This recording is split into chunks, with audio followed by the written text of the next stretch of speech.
Selamat malam X-People. Sebelum masuk ke dalam cerita, cari tempat ternyaman, harap tenang, dan dengarkan Cemani cerita malam ini.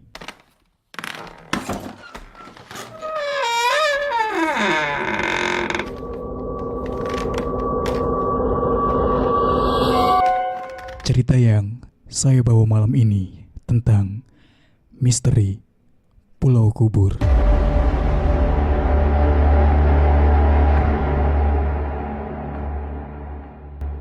Pulau Kubur, sebuah pulau yang memang dijuluki demikian oleh warga setempat, menyimpan sejarah kelam dari masa kolonial Belanda. Terletak di ujung pantai, pulau ini menjadi area pemakaman massal yang menyimpan misteri dan kisah mistis yang tak terlupakan. Menurut cerita yang beredar di kalangan warga sekitar, pulau ini telah menjadi saksi bisu dari temuan kerangka manusia oleh beberapa nelayan. Keberadaan kerangka-kerangka tersebut menjadi saksi bisu juga dari tragedi-tragedi masa lalu yang terkubur di pulau tersebut. Namun, misteri Pulau Kubur tidak hanya terbatas pada temuan-temuan kematian yang mencengangkan. Mitos hantu bobongkong, makhluk halus berwujud putih transparan, dikabarkan sering bergentayangan di pulau tersebut.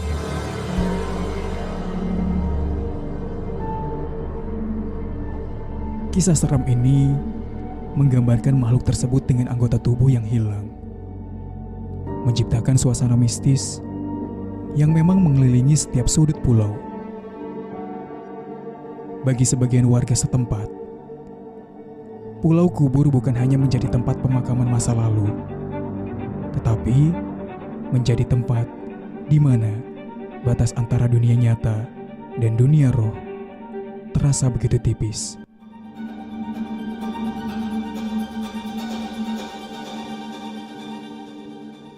Beberapa orang bahkan mengklaim pernah merasakan kehadiran makhluk halus atau mendengar suara-suara aneh yang sulit dijelaskan secara rasional.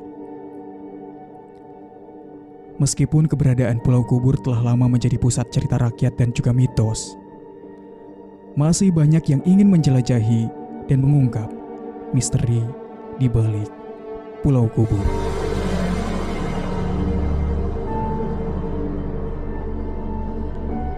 Para peneliti dan juga peminat sejarah seringkali mencoba meresapi atmosfer mistis Pulau Kubur. Sementara sebagian lainnya memilih menjauh untuk menghindari aura tak terduga yang memang ada di sekitar Pulau Kubur. Seiring berjalannya waktu, Pulau Kubur terus menjadi saksi bisu dari sejarah yang terkubur dan juga misteri yang menyelimutinya.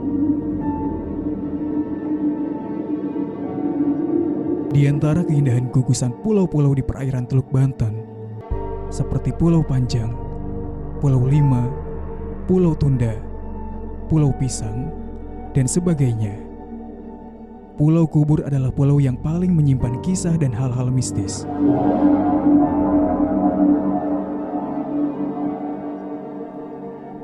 Pulau Kubur yang dulunya memang dijadikan sebagai kuburan ini masuk ke dalam wilayah Kecamatan Kasemen, Kota Serang, Banten.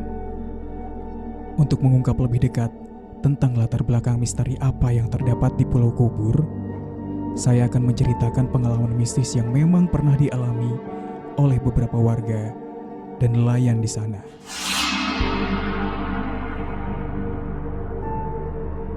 Ketika mulai mendekati Pulau Kubur yang ditumbuhi lebatnya mangrove serta vegetasi lainnya ini, aura keindahan yang memang tampak dan terasa ada perbedaan dibandingkan dengan pulau-pulau di sekitarnya yang memang jaraknya berdekatan, seperti Pulau Lima dan Pulau Pisang yang sudah dijadikan objek wisata.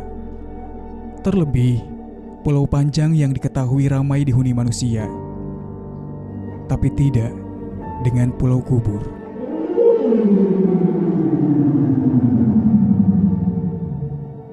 Selain itu, meski terlihat puluhan pemancing atau yang disebut ngoyor di sekitaran Pulau Limba dan juga Pulau Pisang, namun pulau kubur ini tampak sepi dari pemancing.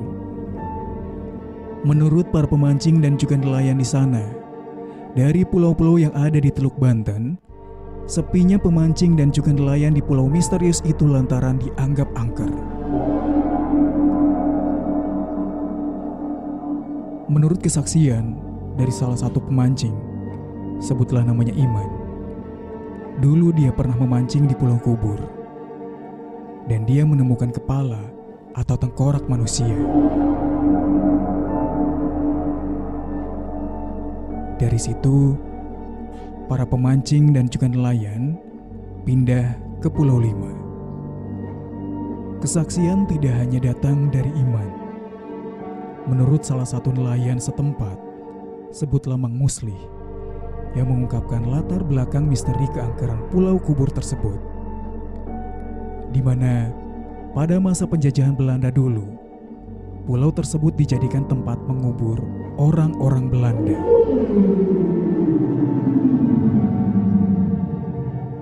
Hal ini dilakukan entah karena dulu leluhur Banten ini fanatik, tidak ingin tanah airnya menampung jasad para penjajah, atau memang ini bagian dari strategi para pejuang untuk menghilangkan jejak dari penjajah.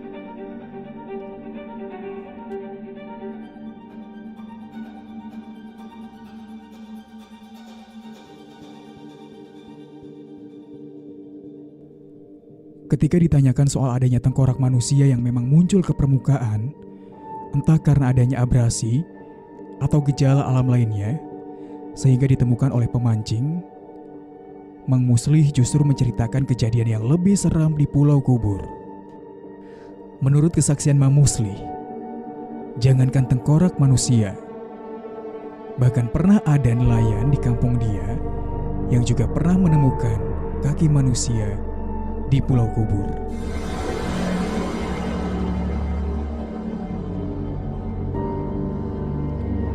Dan yang menjadi fatal adalah penemuan kaki tersebut dibawa pulang untuk dijadikan bahan lelucon kepada para warga.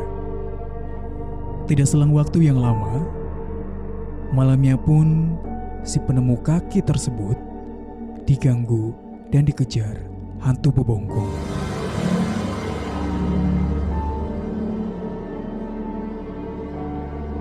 Sampai pada akhirnya dia mengembalikan kaki tersebut di mana kaki tersebut ditemukan.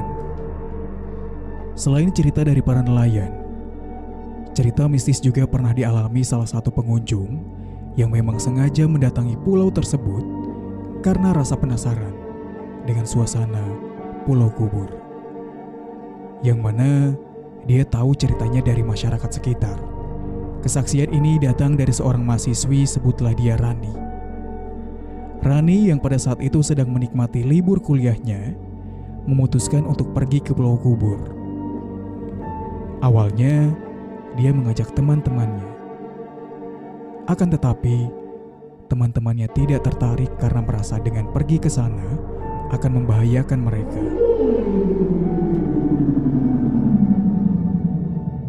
Dan akhirnya, Rani memutuskan pergi sendiri dengan perbekalan makanan ringan dan juga niat Rani yang merasa percaya bahwa tidak akan terjadi hal-hal yang teman-temannya takutkan. Selama di perjalanan, Rani pun sesekali berhenti untuk sekedar istirahat karena memang dia berasal dari kota Tangerang. Sembari beristirahat, Rani pun sempat menanyakan tentang pulau kubur kepada warga sekitar. Ada yang memang tahu dan ada yang tidak tahu. Singkat cerita, dari perjalanan Rani dari Tangerang akhirnya tiba di salah satu desa yang dia tidak sebutkan nama desanya. Intinya, kalau mau ke pulau kubur, pasti berhenti di desa tersebut, kata Rani. Rani yang sedang duduk ditanya oleh seorang wanita lansia. Mau kemana, Dek? Rani menjawab, mau ke Pulau Kubur. Nenek itu pun diam sesaat. Nek, mau tanya, suka banyak orang gak yang ke Pulau Kubur? Nenek itu pun menjawab, mendingan jangan ke sana, Dek. Di sana sepi. Takut kamu kenapa-napa.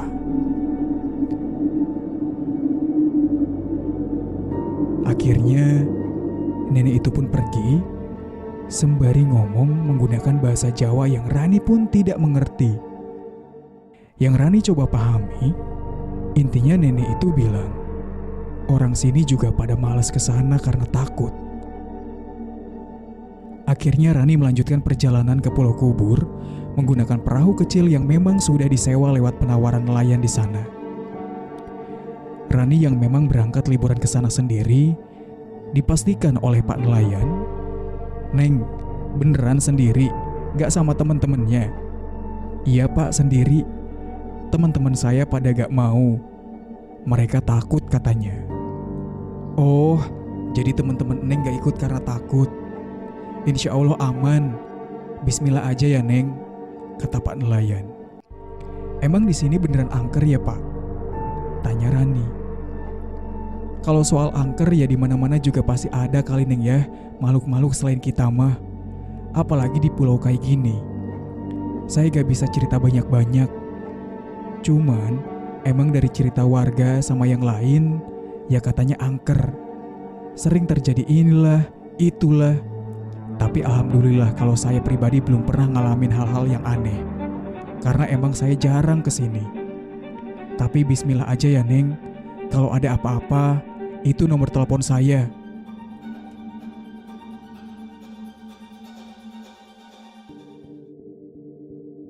Akhirnya Rani sampai di Pulau Kubur. "Pak, nanti jemput saya lagi ya jam 3 sore. "Oh iya Neng, nanti saya kesini jam 3. Rani yang awalnya merasa tenang kalaupun harus berlibur sendiri ke tempat yang diyakini banyak orang angker, sekarang perasaan dia jadi sedikit takut. Rani berusaha mengontrol perasaannya agar tetap di kondisi perasaan yang nyaman. Dia meyakinkan liburannya kali ini harus bisa dia nikmati, apalagi di pulau yang tidak banyak, bahkan jarang sekali orang mau berkunjung ke sana. Sekitar 20 menitan, Rani coba masuk ke pulau dan berkeliling di sekitar pulau tersebut. Dia mulai membuka pembekalannya karena memang sudah mendekati jam makan siang. Rani saat itu merasa senang karena merasa dia ada di pulau pribadi.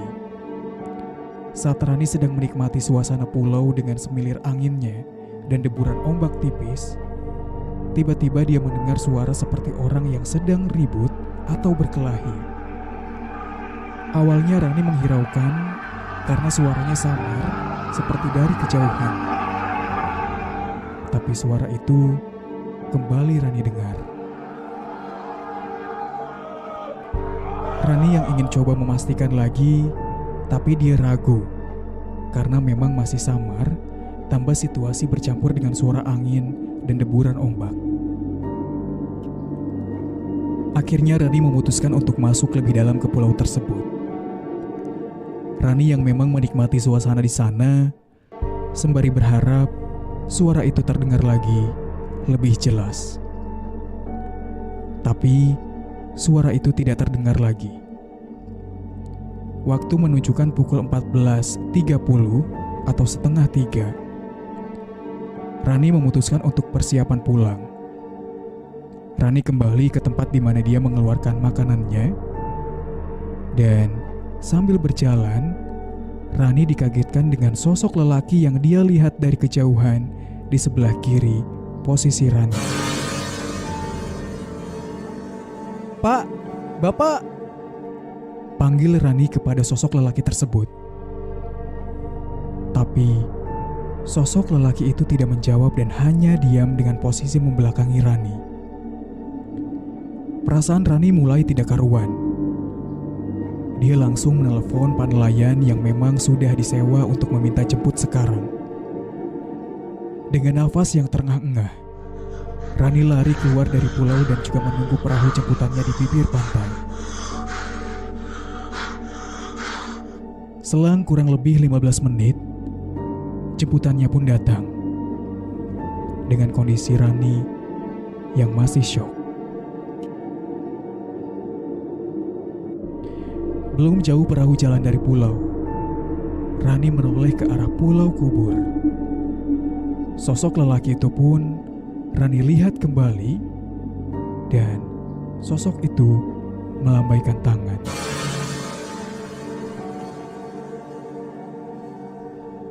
Pak, Bapak tahu nggak dia siapa? Tanya Rani kepada Pak nelayan. Siapa, Neng? Yang mana? Tanya Pak nelayan. Itu Pak, yang lambain tangan. Saya nggak lihat siapa-siapa, Neng. Rani makin syok, dan selama di perjalanan, dia hanya bisa